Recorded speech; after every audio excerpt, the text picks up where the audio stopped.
Narcissism is a word that comes up often, even when we're talking about kids and when we're talking about people that we find difficult in our lives to deal with. And I am going to give maybe a simplified way to look at it, but a useful way to look at it in your life through one word, and that is space. You're listening to the Bear in Mind podcast, episode 159. A podcast that breaks it down so you can break the cycle for good. Now, your host, Tara Rama, but you can call her T. I kind of have a confession to make. At one point in my life, I was obsessed with narcissism. I read books on it, I read blogs, articles, and I was obsessed. It was kind of my introduction into finding out about my emotional health. And so I am grateful for that introduction. And through it, I have sort of changed my ways in which I look at narcissism. And in this episode, I'm not referring to narcissistic personality disorder, which is a disorder in the U.S. psychiatric DSM book. I'm not talking about a clinical diagnosis. And if you find that in our daily life outside of medical professionals, we use the term narcissism when we refer to someone who's kind of difficult. When we think of, sometimes they say children are born narcissistic, and also we're maybe worried about raising children to be narcissistic when we start to learn more about developing the emotional health of our children.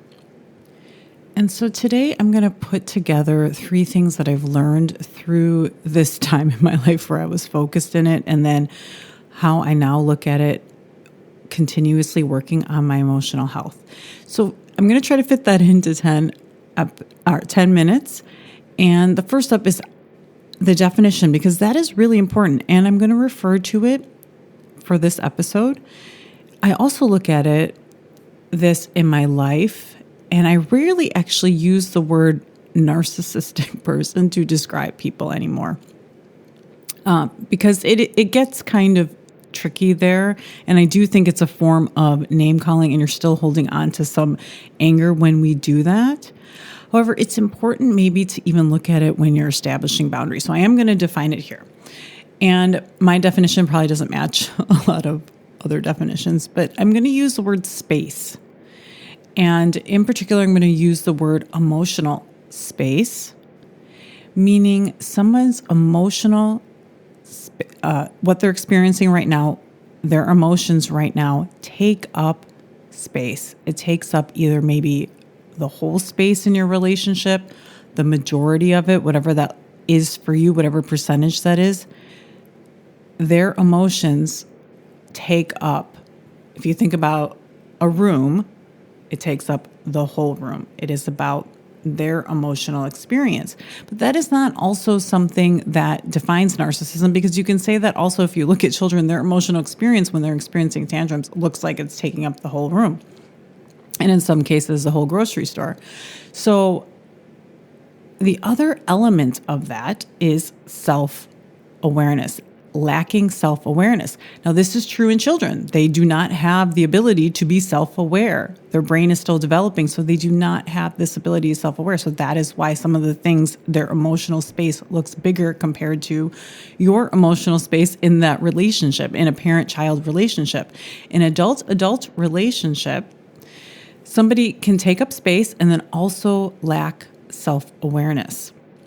And I'm going to add in a little third element into it, because I think sometimes someone's self-awareness is not always easy to see in somebody, because somebody could be going through reflection and then you might not know that they're reflecting on a behavior that they've done. I know that with my friends, sometimes they say, oh, I wish I hadn't said that. And I self-reflect, although it may not be evident to that other person that I'm going through a self-awareness process. The other part of it in an adult-adult relationship is curiosity. And I'm going to define curiosity in relation to something that it is not. It is not information seeking. So let's say you bake a wonderful cake, and a wonderful, let's say, vegan cake. And someone's like, oh, this is so good. Can I have the recipe? Or That's information seeking. Like when somebody asks you about something you've done, whatever you've created or said, or you're interested about your life, they're seeking information. Oh, where did you get that outfit? That's information seeking. Curiosity, and that's often not coming from curiosity. Curiosity, and let's go back to that vegan tart because I am making one. So they ask they ask about why you're doing it. They ask about what do you like to bake? They're curious about your process without trying to get information from you. So that's kind of how I differentiate curiosity, because curiosity can look like information gathering, and curiosity is not that. So we've got somebody taking up emotional space. We have somebody that is not self-aware, and we have somebody that does not act from a place of curiosity. And you'll find that this is also evident in children. So the thing is about children is that they are not narcissistic. They lack those abilities to be self-aware, to be socially intelligent when you are aware of somebody else's emotions. They can't quite do that. And I would have to say even an adult who's narcissistic can be aware of somebody else's emotions. So children lack this self-awareness ability. So this is why I exclude children from saying that they're narcissistic. So what do you do with this definition? So there's two things. One is people can act narcissistic in moments. Let's say a friend of yours is going through a life-changing experience. This could be a divorce.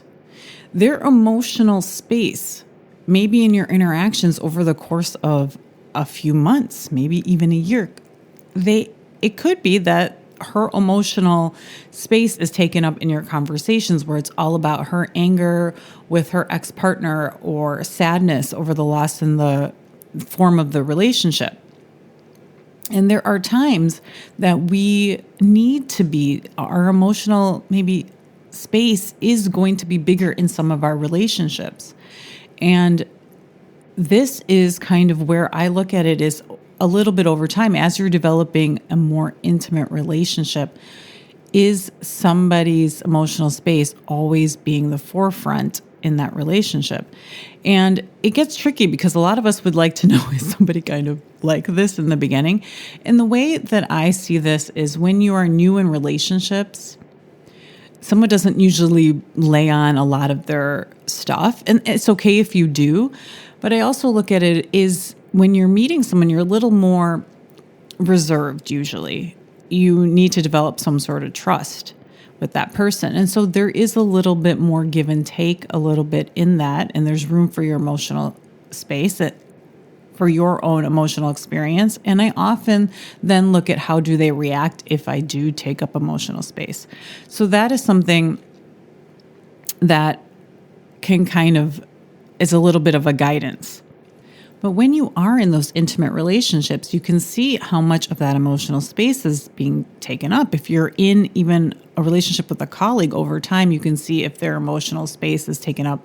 There's not really self-awareness. There's lack of curiosity. And it can not necessarily mean curiosity in you. It could be, if it's with a colleague, curiosity in this process, curiosity in this project. And it could look in very different ways and manifests itself in very different ways in different relationships. But those are the kind of the three core things that I would bring it back to, and notice that it can be that the person that is behaving narcissistically is because of a life-changing event. And all of us will have moments when we are being narcissistic. And the way maybe to think about that is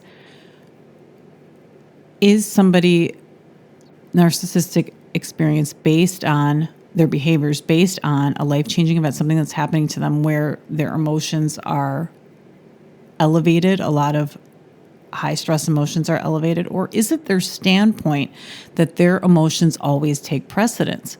So especially in calm situations, when I share my emotional experience, I often look for that reaction. Can my emotional experience be here? Is it allowed? For example, is even my opinion about this book that I didn't like it and everyone else liked it, is there room for that, or is someone having difficulty having that kind of space for that other opinion. It's a very smaller example. This is why I always try to think of it as space. Like, how much space am I allowed to just be me and give my emotional experience here? So what do? I'm going to give you 2 kind of tips to think about in this. One is when you think about somebody not allowing your space and somebody taking up too much space, that also equates to how much time. So let's say you're realizing that somebody takes up a huge amount of emotional space. They constantly are the ones that are telling their story, venting, and when you go to share, there's not enough space for that.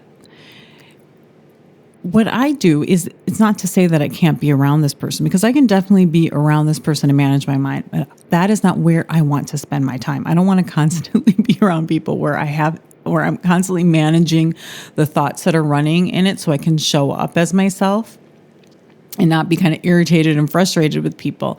So a big part of that is how we manage our time. And this is with adult relationships, is we kind of have that boundary around that time, because this could also be a family member, somebody that you are, I'm not going to say forced, but you have some sort of obligation. This could be a colleague where you can put boundaries around that time. And I literally, in this case, mean you put a start and end time to the amount of time you spend with that person. And the second thing is around children. Because the big thing that comes up is, how do I not raise a narcissistic child? Because they don't have the self-awareness, and they're learning about their emotions. And then slowly as they age, they're learning about other people's emotions. Social intelligence will come into that. And I've mentioned this in episodes before, where it's important to acknowledge our emotions, but it's also important to not make such a huge big deal out of every emotion we have. That is something that I have a concrete example. My child had a paper cut the other day. She was making invitations or something, or cards like that. And she came to me and she didn't realize it. And she was like, "Oh, Mama, this really hurts." And I have this big paper cut, and she kind of had this pouty face on. And I said, "Okay, you have a paper cut. Okay, does it really hurt?" And she's like, "Well, it's okay." And I said, "Well, something you can do is you can go get a Band-Aid." And she was like, "Okay." And she had a pouty face, and I could have reacted to it. And think about how many times we react when somebody has a nonverbal like that, "Oh," and she just wanted a little bit of comfort, and that's it. And it wasn't to make it a big deal. "Oh, she's angry about something." Okay, you're angry at somebody. She was angry at somebody at school. You're angry at somebody. And I'm open to hearing her story, but I'm not going to make a big deal. I'm not going to take that emotional experience she's having and make it a bigger deal than she's even making it. And so those are the 2 tips that I have. And I did this in a little over 10 minutes. It's a kind of a big topic. And I'm going to come back to it in another way. And that's all I have for you this week. I'll check back with you next. Thanks for listening. Listen for a new episode next Tuesday by subscribing on your favorite podcast platform. Bye for now.